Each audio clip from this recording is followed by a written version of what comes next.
Welcome to IIT Ganit. So today we are going to start theorem number 2 for the limits. तो theorem 2 क्या कहती है वो देखते हैं, बट हाँ मैं आपको पहले प्रूफ बता रहा हूँ उसका, बट फिर से वेरी इंपॉर्टेंट है इसलिए ध्यान रखना, अच्छे से समझ लेना हर एक पॉइंट को. Let us say this is a circle, this is our axis, X axis and Y axis. मैं यहाँ पे एक सबसे छोटा, बहुत छोटा एंगल x बना रहा हूँ with respect to its centre. Let us say ये बना दिया. अब सर आपने तो छोटा कहा था, ये तो बहुत बड़ा है, आपको दिखाने के लिए जूम कर दिया मैंने इसको. ठीक है, मैंने क्या लिखा है यहाँ पे, इफ एक्स इज में small and measured in radiance. ये ध्यान रखना, काफ़ी इंपॉर्टेंट पॉइंट है कि जो एक्स है काफ़ी छोटा है और रेडियंस में मेजर किया गया है. ठीक है, अब मैं कह रहा हूँ आपसे, मैं यहाँ पे 3 पार्ट्स अलग अलग बना रहा हूँ. क्या क्या, यहाँ से मैं एक परपेंडिकुलर ड्रॉप कर रहा हूँ, वो इसको एक्सटेंडेड को कहीं ना कहीं मीट करेगा. Let us say this point as O A B C. ठीक है, और मैं एक पार्ट क्या कर रहा हूँ, इस बी पॉइंट को इस ए पॉइंट से ज्वाइन कर रहा हूँ. ठीक है, अब अपने पास 3 एरियाज दिख रहे होंगे अपने को. एक तो देखो ध्यान से, ये रेड वाला. ठीक है, ऐसे ही एक दिख रहा होगा आपको ये ब्लू वाला. ऐसे एक और दिखाता हूं ब्लैक वाला, ध्यान से देखना, दिख रहा होगा या तीनों में डिफरेंस समझ आया. जो सबसे पहले रेड बनाया था वो area of triangle O A B है, area of triangle O A B है. जो उसके बाद बनाया है ब्लू वाला वो area of triangle O A C. और जो बीच में है ब्लैक वाला वो एरिया ऑफ ट्रायंगल, ट्रायंगल नहीं है वो, क्या है, area of arc O A B, area of arc O A B. Let us say कि इसका रेडियस r है तो ये भी r होगा. ओके, चलो अब मैं आपसे पूछ रहा हूँ, इसमें से सबसे बड़ा एरिया क्या, सबसे OAC वाला होगा, तो ये पक्का बड़ा होगा. ये वाला आर्क का एरिया इस वाले ट्रायंगल से बड़ा होगा, हाँ है ना, दिख रहा होगा साफ शेडेड एरिया से. ठीक है, अब मैं आपसे पूछता हूँ एरिया ऑफ ट्रायंगल OAB कितना होगा.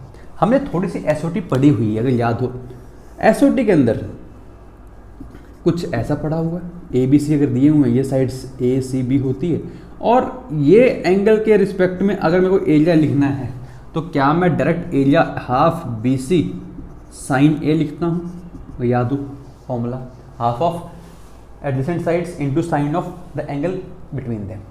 तो यहाँ पे क्या, हाफ R इंटू एक्स लिख दूँ इसका एरिया.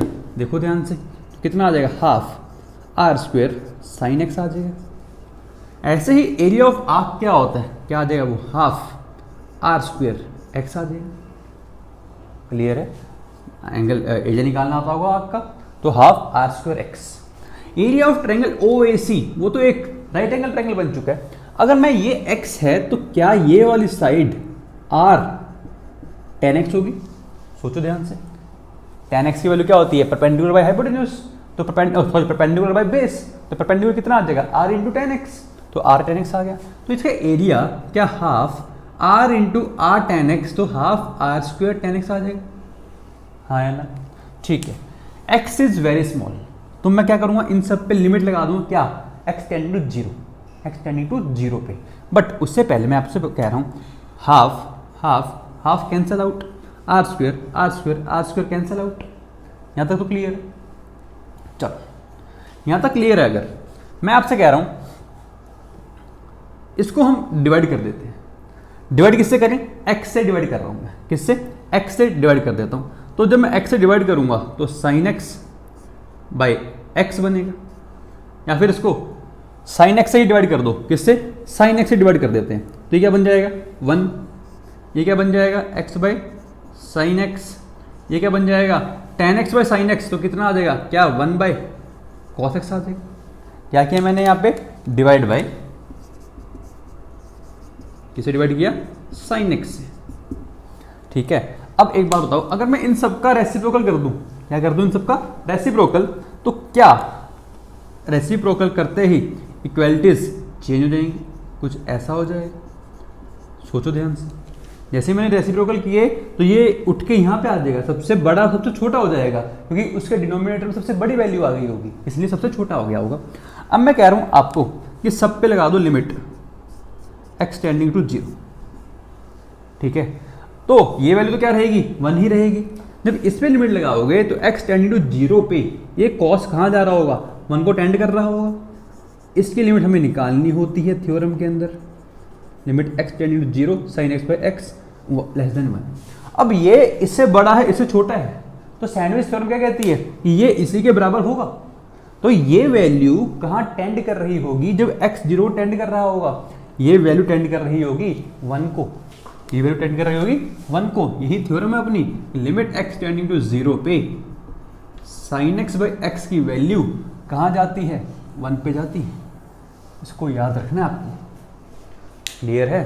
चाहे sin x बाई x हो, चाहे ये x बाई sin x हो, इसका जस्ट रेसिप्रोकल हो, चाहे आप इसको लिख लो लिमिट x टेंडिंग टू 0 पे, इसको लिख सकते हैं x इंटू कॉसिकेंट x, चाहे इसको लिख लो लिमिट x टेंडिंग टू 0 पे sine inverse x upon x, ठीक है। ये सब कहाँ जाएंगे, 1 पे जाएंगे, ये ध्यान रखना, क्लियर है। चलो नेक्स्ट बात करते हैं, ये sin x बाई x किस साइड से जा रहा है ये देखते हैं कि ये 1 पॉजिटिव से जा रहा है या 1 नेगेटिव से जा रहा है। मैं एक बात सुनना ध्यान से, तो जब मैं लिमिट x टेंडिंग टू 0 लगाऊंगा cos x पे, तो क्या ये कभी 1 से बड़ा होगा, 1 से बड़ा कभी नहीं होगा। x इक्वल टू 0 नहीं है तो ये कभी 1 भी नहीं होगा। तो x टेंडिंग टू 0 है तो ये जो लिमिट 1 आई है ये 1 के नेगेटिव साइड से आई है, मतलब 1 से जस्ट छोटे से आई है ना, ठीक है। ये 1 से छोटा कह ही रहे, तो क्या ये वाली वैल्यू जो होगी ये 1 से थोड़ी छोटी ही होगी। सोचो फिर से, मैं क्या कह रहा हूँ, cos x पे जब आपने x टेंडिंग टू 0 लगाया, x tending to 0, cos x का ग्राफ कैसा होता है, ऐसा कुछ होता है। x tending to 0, x exact 0 होता तो ये 1 होता, बट उससे जस्ट पहले ये 1 से थोड़ा छोटा होगा, उससे जस्ट बाद में 1 से थोड़ा छोटा होगा। x टेंडिंग टू 0 पे ना, तो ये 1 से थोड़ा छोटा होगा, इसलिए 1 नेगेटिव होगा, ठीक है। ये भी 1 से छोटा कह रहे हैं इससे, क्योंकि एरिया इससे कम है, ये चल रही है इनइक्वालिटी, तो इसकी वैल्यू इससे कम इससे बड़ी, तो होगी क्या, वो होगी 1 से थोड़ी सी छोटी। इसलिए यहाँ से जो मेन पॉइंट आता है वो ये आता है कि limit x tending to 0 sin x by x का ग्रेटेस्ट इंटीजर जो है वो क्या लेके आएगा, 0 लेके आएगा। क्यों, because sin x by x tends to 1 from left hand side. वो कहाँ से टेंड करता है, 1 को लेफ्ट हैंड साइड से, इसलिए यहाँ पे वैल्यू क्या आती है, 1 नेगेटिव आती है। 1 नेगेटिव का जो ग्रेटेस्ट इंटीजर होता है वो 0 होता है, 1 नेगेटिव का जो ग्रेटेस्ट इंटीजर होता है वो 0 होता है। ये चीज़ काफ़ी इंपॉर्टेंट है, काफ़ी इंपॉर्टेंट है, काफ़ी क्लियर है। मान लो समझ आ गया होगा। चलो ये चीज़ लिख लेना कि sin x by x tends to 1 from left hand side and its greatest integer and limit x tending to 0 पे क्या देगा, 0 देगा, क्योंकि वो 1 नेगेटिव होता है इसलिए। चलो कुछ नेक्स्ट पॉइंट्स देखते हैं। ये तुम्हारी बात हुई sin x बाई x की।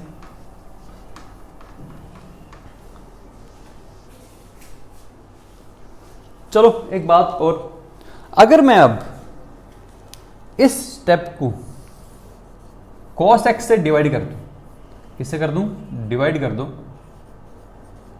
cos x से, तो यहां पे क्या बनेगा, 1 बन जाएगा। यहां पे sin x by cos x क्या, tan x आएगा, नीचे x है, यहां पे 1 बाई cos x आ जाएगा, हाँ या ना, और लिमिट है x टेंडिंग टू 0। अब मैं आपसे कह रहा हूं क्या कि लिमिट किसकी, sin x बाई x की नहीं, अब tan x बाई x की, tan x बाई x की कहाँ जाएगी, क्या x 0 पुट करने पे फिर से ये 1 को टेंड करेगा, तो 1 बाई 1 1, ये भी 1, तो by sandwich theorem limit of tan x by x tending 0 पे कितनी, 1 ही आ जाएगी, हाँ या ना। ठीक है, ये तो समझ आ गई कि सर हाँ tan x बाई x की लिमिट 1 आएगी। बट अब ये सोचो किस साइड से टेंड कर रहा है, थोड़ा सोच के बताओ, ये tan x बाई x किस साइड से टेंड कर रहा है, पॉजिटिव साइड से नेगेटिव साइड से, 1 के, देखो अब जो है cos x जो है वो डिनोमिनेटर में है। अगर cos x डिनोमिनेटर के अंदर है तो जब x 0 को टेंड कर रहा होगा तो ये 1 से थोड़ा छोटा होगा, 0.999 कुछ भी लगा लो, 1 से थोड़ा छोटा होगा। तो ये 1 से छोटा ही 1 है, तो 1 को 1 से छोटे से डिवाइड किया तो क्या ये 1 से बड़ा हो गया हो? हाँ है ना भाई, 1 को डिवाइड किया 1 से छोटे से तो वो 1 से बड़ा हो गया होगा ना, ये फाइनली 1 से बड़ा हो गया होगा ना। मतलब ये वैल्यू क्या 1 से बड़ी है, ये क्या रहा है 1 से बड़ा है, तो tan x बाई एक्स जो है वो टेंड करेगा कहाँ से? tan x by x approaches 1 from right hand side. ये ध्यान रखना, ये अप्रोच करेगा 1 को राइट हैंड साइड से। मतलब इसका क्या है कि अगर कोई आपसे लिमिट x टेंडिंग टू 0 पे tan x बाई एक्स का ग्रेटेस्ट इंटीजर पूछ ले तो वो कितना आएगा? अब 1 आएगा। sin x बाई एक्स के केस में 0 आया था क्योंकि वो 1 को टेंड करता है कहाँ से? लेफ्ट हैंड साइड से। क्लियर है? चलो tan x बाई एक्स लिखा है तो यहाँ पे x बाई tan x आ जाता, चाहे यहाँ पे x cot x आ जाता। ठीक है, ये सब क्या देते हमें? 1 देते। ये ध्यान रखना इस चीज़ का। या फिर ये भी लिख सकते हो आगे, लिमिट x टेंडिंग टू 0 पे x by tan inverse x आ जाए, या फिर लिमिट x टेंडिंग टू 0 पे tan inverse x by x आ जाए। ये सब कहाँ जाएंगे? 1 को टेंड करेंगे। क्लियर है? चलो next let us start with questions. सबसे पहला क्वेश्चन तो आपसे मैं एक सिंपल क्वेश्चन पूछता हूँ, आई होप आपने ये लिख लिया होगा।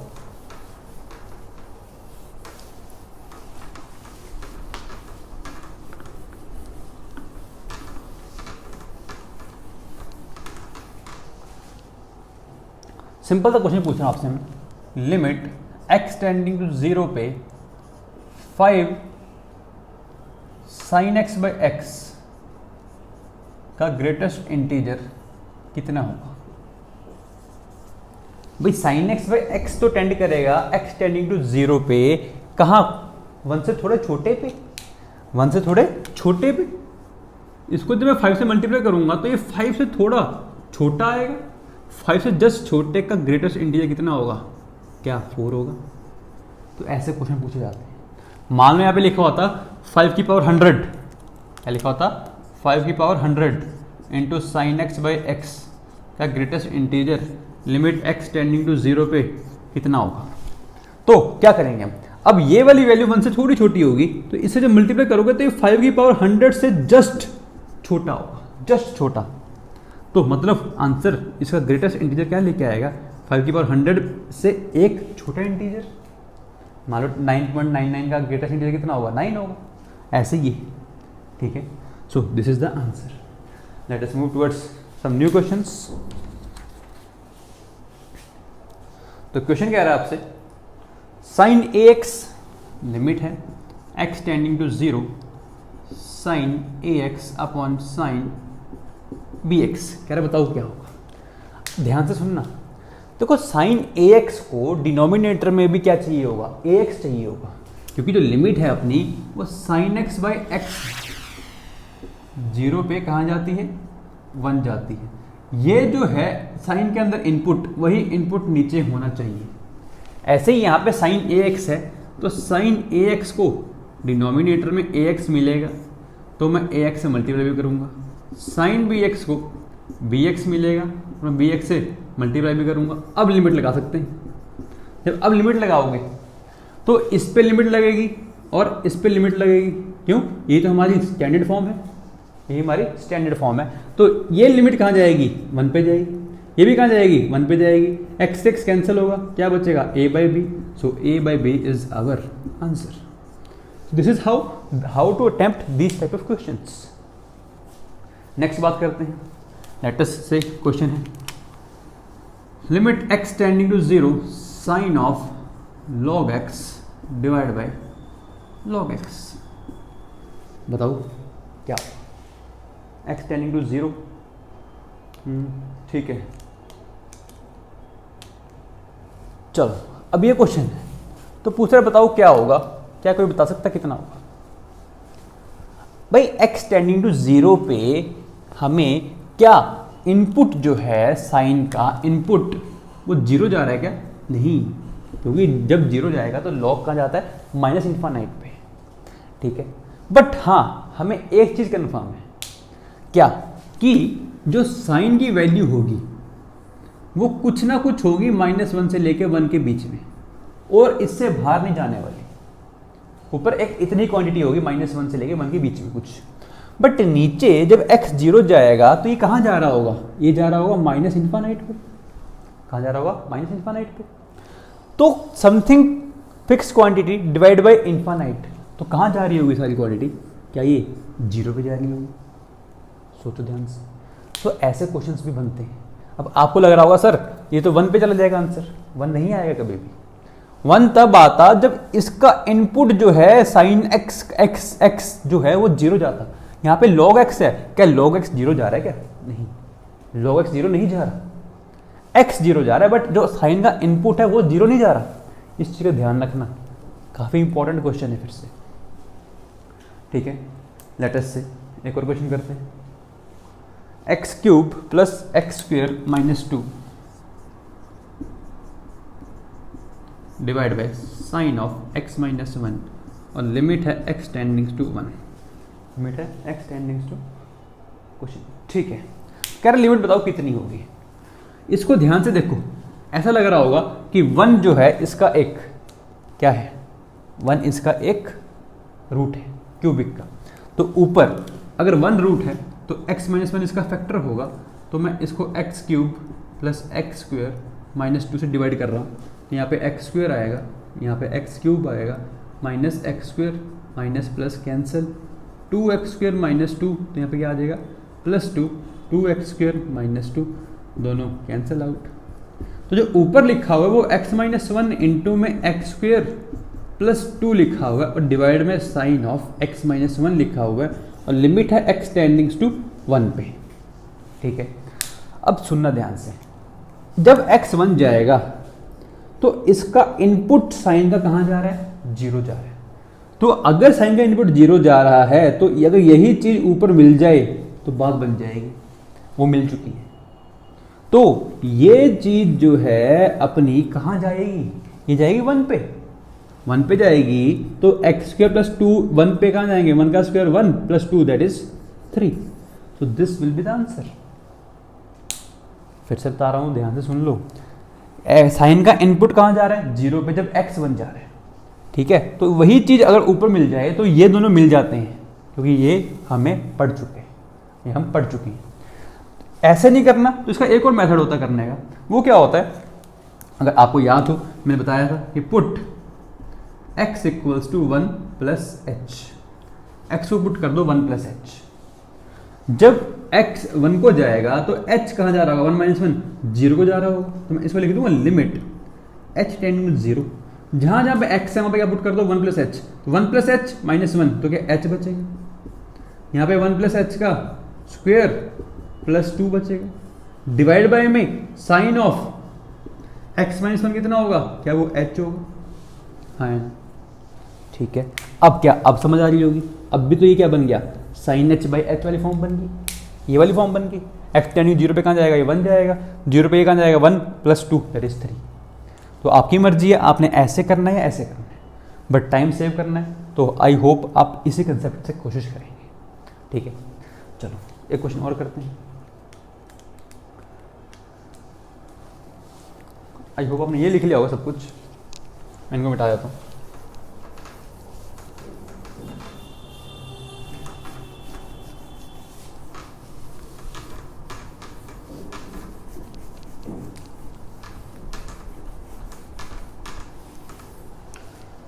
चलो एक स्टैंडर्ड लिमिट निकालते हैं। 1 - cos x अपॉन x² की लिमिट x टेंडिंग टू 0 पे। वैसे तो ये उसकी हेल्प से हो जाएगी, sin x/x की हेल्प से, बट हम इसको निकाल लेते हैं आज के बाद दोबारा नहीं निकालेंगे। ठीक है भाई, 1 - cos x की वैल्यू क्या बता सकते हो क्या होती है साइन की टर्म्स में? cos 2 थीटा कितना होता है? क्या 1 - 2 साइन स्क्वायर थीटा होता है। तो क्या मैं 1 माइनस कॉस एक्स को लिख सकता हूँ 2 साइन स्क्वेयर एक्स बाई 2। सोचो सोचो सोचो, थीटा की जगह क्या पुट कर दिया, 2 थीटा की जगह एक्स पुट कर दिया, यहाँ पे क्या आ जाएगा एक्स बाई 2 आ जाएगा। इसको उधर ले जाओ तो 1 माइनस कॉस एक्स बन जाएगा, इसको इधर ले आओ तो क्या बन जाएगा 2 साइन स्क्वायर एक्स बाई 2 बन जाएगा। लिमिट क्या है, एक्स टेंडिंग टू 0। अब ध्यान से सुनना, आपको लग रहा होगा कि साइन को इनपुट कौन मिल रहा है, एक्स बाई 2 है, तो एक्स बाई 2 ही चाहिए नीचे, तो मतलब यहाँ पे अगर स्क्वेयर है तो इसका भी स्क्वेयर होगा। अरे हाँ या ना, इसको ऐसा लिख लेते हैं 2 sign x by 2 divide by x का स्क्वेयर, एक ही बात है। बट प्रॉब्लम क्या है, इसका इनपुट x बाई 2 है, तो इनपुट में हमें x बाई 2 ही चाहिए, तो हम 2 से ऊपर नीचे क्या करेंगे, मल्टीप्लाई डिवाइड कर देंगे, तभी इसको मैं सॉल्व करूंगा। तभी x टेंडिंग टू 0 पे मेरी जो लिमिट है ये वाली, ये क्या बन चुकी है, स्टैंडर्ड लिमिट। कौन सी, साइन h बाई एच वाली, ठीक है। तो ये लिमिट कहाँ जा रही होगी, 0 पे 1 जा रही होगी, ठीक है। लिमिट x टेंडिंग टू 0 पे 2 है, या नीचे 2 है, इसका स्क्वायर है तो 1/4 है, 2 इंटू 1/4 दैट इज 1/2। सो आज के बाद आपको ये 1 minus cos x by x square की लिमिट याद रखनी है। क्या रखनी है, याद रखनी है। क्लियर है। अब इस पर क्वेश्चन कैसे बनता है, लेटेस्ट से क्वेश्चन आ जाता है आपके पास 1 minus cos 5x divide by 3x square, और लिमिट है x टेंडिंग टू 0 पे। क्या करेंगे, देखो 1 minus cos x upon x square, जो कॉस का इनपुट था उसी का स्क्वेयर, तो यहाँ पे कॉस का इनपुट कौन है, 5x है, तो 1 माइनस कॉस 5x, तो मेरे को नीचे तो 5x का स्क्वेयर ही चाहिए, कुछ भी कर लो। एक्स स्क्वेयर तो था ऑलरेडी, तो ये एज इट इज आ गया, बट 5 हमने खुद से ऐड किया है, तो अगर 5 खुद से यहाँ पे मल्टीप्लाई किया है तो 5 से डिवाइड भी करना पड़ेगा। 3 यहाँ पे ऑलरेडी था, ठीक है, ऐसा ही होगा, हाँ या ना, ठीक है। अब जो हमारी ये लिमिट वैल्यू, ये एक्स टेंडिंग टू 0 पे एक स्टैंडर्ड लिमिट की फॉर्म लेती है, ये वाली क्या वैल्यू है इसकी, 1/2। 1/2 है अगर, तो क्या आंसर अपना 1/6 और यहाँ पे 5 आ जाएगा। क्या सही किए, नहीं, क्यों भाई 5x था तो 5x का स्क्वायर होना चाहिए था, तो यहाँ पे 5x का square that is 25x square आएगा, तब बात बनेगी। मतलब ये जो स्क्वायर है ये स्क्वायर ऐसे होना चाहिए, तो ये स्क्वायर यहाँ पे भी आएगा, तो आंसर कितना आएगा 25/6, क्योंकि इस वाले की वैल्यू कितनी आ जाएगी, हाफ, तो 1/6 और यहाँ पे क्या है 25, तो आंसर क्या आएगा 25/6।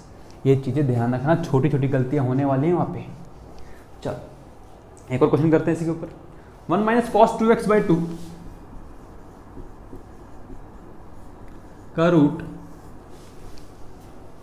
इंटू में 1/x और limiting value x tending to 0, ये पूछ रहा है आपसे। अब रूट आ चुके हैं, अब दिक्कत है, दिक्कत क्या देखते हैं। देखो 1 माइनस कॉस 2x का फॉर्मूला हमने देखा है 2 साइन स्क्वायर x होता है, तो ये लिखा हुआ है 2 sine square x divide by 2 का रूट इंटू 1/x, 2 से 2 कैंसिल, इसका जो रूट होगा तो ये साइन x नहीं होगा, ये मॉड साइन x आएगा। क्या आएगा, मॉड साइन x आएगा, ये चीज़ ध्यान रखना। जैसे मॉड आया दिक्कत होगी, क्यों, जब 0 पॉजिटिव पे जाओगे तो ये किससे खुलेगा, पॉजिटिव से, तो साइन x बाई एक्स आएगा, limit x tending to 0 positive पे ये क्या दे देगा, 1 दे देगा। बट जब 0 नेगेटिव पे जाओगे that is limit x tending to 0 negative पे, ये किससे खुलेगा, नेगेटिव से खुलेगा, तो ये वैल्यू आ जाएगी -1, दोनों इक्वल नहीं है, इसलिए लिमिट एग्जिस्ट नहीं करेगी, ये चीज़ ध्यान रखना। ऐसे क्वेश्चन को करना कैसे, जैसे रूट आया तो कुछ सोचना लेना कि भाई पॉजिटिव नेगेटिव पे क्या होगा, ठीक है। लेट्स से क्वेश्चन आता है 10x बाई 10 3x, क्वेश्चन है लिमिट x टेंडिंग टू π/2 पे 10x बाई 10 3x, हाँ, तो पूछ रहे लिमिट बताओ कितनी होगी। अब x π/2 जा रहा है, 0 नहीं जा रहा, 0 जा रहा होता तो मैं क्या करता, अपना 10x बाई एक्स का फॉर्मूला लगा लेता, बट x π/2 है, तो काम करो ना चुपचाप, x को पहले π/2 प्लस h लिख लो, क्यों, अब जो लिमिट है h टेंडिंग टू कहाँ हो गई, 0 पे, ऊपर क्या आएगा tan of pi by 2 plus h आएगा, नीचे क्या आएगा tan of 3 times pi by 2 plus h आएगा, tan pi by 2 plus theta क्या minus cot theta, tan of 3 pi by 2 plus theta, 3 pi by 2 मतलब 270 प्लस, तो फोर्थ क्वाड्रेंट फोर्थ में tan negative होता है और tan का क्या बन जाएगा कॉट बन जाएगा, तो माइनस का cot 3h negative negative positive limit h tending to 0। क्या लग रहा है क्वेश्चन हो गया? बिल्कुल। क्या मैं इस कॉट 3h को ऊपर ले जाऊं अगर तो ये tan 3h बन जाएगा, इसको नीचे ले आऊं तो ये tan h बन जाएगा। ठीक है, इसको नीचे क्या चाहिए, इसको चाहिए 3h, तो 3h से ऊपर मल्टीप्लाई करना पड़ेगा। इसको क्या चाहिए ऊपर, h चाहिए, तो h से नीचे ऊपर मल्टीप्लाई करना पड़ेगा। ठीक है, अब जो ये है ये हमारा लिमिट h टेंडिंग 0 पे कहाँ जाएगा 1 पे, ये भी कहाँ जाएगा 1 पे, h से h कैंसिल, क्या बच गया 3 बच गया, तो 3 will be the answer. This is how this theorem works. फिर से कह रहा हूँ क्वेश्चंस करते रहें ताकि आंसर आए, ऐसा ना हो कि दिक्कत आती रहे बस। ठीक है, late us move towards next question. कह रहा है tan 4x by x, tan 4x by 10x limit x tendings to pi by 2 पे क्या होगा। फिर से क्या करेंगे, x को पाई बाई 2 प्लस एच रखेंगे, जैसे पुट किया तो limit h tending to 0, tan of 4 into pi by 2 plus H, direct लिख रहा हूं, जब 4 को पाई बाई 2 से मल्टीप्लाई करोगे तो 2 पाई आएगा, tan 2 pi plus theta first quadrant first में tan h आ जाएगा, मतलब tan 4h का क्या tan 4h ही आ जाएगा। सोचो सोचो सोचो, नीचे tan of pi by 2 plus H that is cot h minus cot h, यही आएगा। सोचो, क्लियर है? अब तो काफी आसान हो गया क्वेश्चन, क्यों, law of love, h tending to 0 पे ये भाई साहब कहाँ जाएंगे अपने इन्फानाइट वो, हाँ है ना, 0 positive plus infinite, 0 negative minus जाएगा तो इन्फानाइट ना। ऊपर वाले भाई साहब तो कहाँ जा रहे हैं, 0 जा रहे हैं, 0 पे 0 जा रहे हैं, 0 ऊपर इन्फानाइट नीचे, तो वैल्यू कितनी होती है 0 होती है भाई, नीचे तो बहुत बड़ी क्वांटिटी है ऊपर बहुत छोटी क्वांटिटी है, तो आंसर क्या आ जाएगा 0 आ जाएगा। क्लियर है? सो ऐसे क्वेश्चंस करने हैं, ठीक है। चलो एक दो होमवर्क क्वेश्चन देता हूँ, आपको खुद ट्राई करने हैं। सो होमवर्क क्वेश्चन है 2 की पावर x माइनस 1 n2 में a upon tan of into में tan ऑफ a अपॉन 2 की पावर x और लिमिट है x टेंडिंग टू इन्फानाइट। ये होमवर्क क्वेश्चन है आपके लिए। एक क्वेश्चन हो रहा है होमवर्क के लिए, वो है x की power 4 into sine 1 by X plus X square divide by 1 plus mod x का क्यूब और लिमिट है x tending to minus infinite. ये दो होमवर्क क्वेश्चन हैं, आपको अटैम्प्ट करने हैं। फिर से बता रहा हूँ, कॉन्सेप्ट वही यूज होगा साइन x बाई एक्स वाला, बस दिक्कत क्या है x कहाँ जा रहा है इन्फानाइट पे माइनस इन्फानाइट पे, तो ये 1 बाई एक्स कहाँ जा रहा है 0 पे, तो इसको डिफाइन करने के लिए क्या करोगे आप 1 बाई एक्स से क्या कर दोगे divide multiply and so on, you have to do it. Okay, try करना, बट हाँ सारे क्वेश्चंस अच्छे क्वेश्चंस हैं और नेक्स्ट लेक्चर में देखेंगे कि गलतियाँ कहाँ पे होती हैं, कोशिश भी करवाऊंगा और ठीक है। Till then have a nice day and keep studying. Thank you.